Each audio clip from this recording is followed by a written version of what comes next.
Satyabama Institute of Science and Technology, Chennai and Sriperumbudur.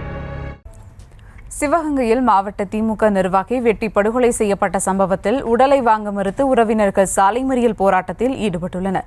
கூடுதல் விவரங்களை செய்தியாளர் ஃபரூக் வழங்க கேட்கலாம். வணக்கம் ஃபரூக், உறவினர்களின் கோரிக்கை என்னவாக இருக்கிறது? விவரங்கள்.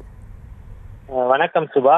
திமுக மாவட்ட விளையாட்டு மேம்பாட்டு அணியினுடைய துணை அமைப்பாளர் பிரவீன்குமாரை நேற்று மதியம் 3 பேர் கொண்ட கும்பல் வெட்டி படுகொலை செய்தது. இந்த படுகொலையை கண்டித்து நேற்று மாலை பிரவீன்குமாருடைய உறவினர்கள் சிவகங்கை அரசு மருத்துவக் கல்லூரி மருத்துவமனை அந்த மானாமதுரை ராமேஸ்வரம் தேசிய நெடுஞ்சாலையில் போராட்டம் நடத்தினார்கள்.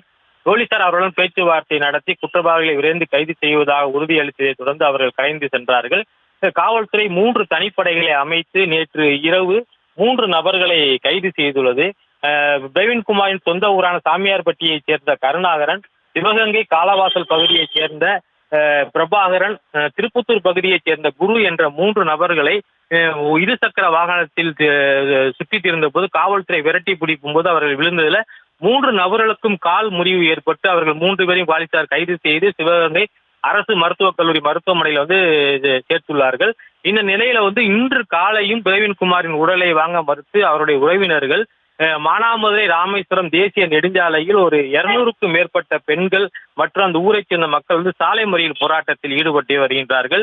இந்த கொலை குற்ற சம்பவத்துக்கு பின்புலத்தில் இருந்து செயல்பட்டவர்களையும் காவல்துறை உடனடியாக கைது செய்ய வேண்டும் என்பது அவருடைய கோரிக்கையாக இருக்கிறது.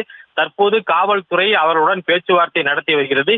இதனால் போக்குவரத்து மிகுந்த அந்த பகுதியில கடுமையான போக்குவரத்து நெரிசல் ஏற்பட்டுள்ளது. அதனால் இந்த பகுதி மிகவும் பரபரப்பாக காணப்படுகின்றது. சுபா,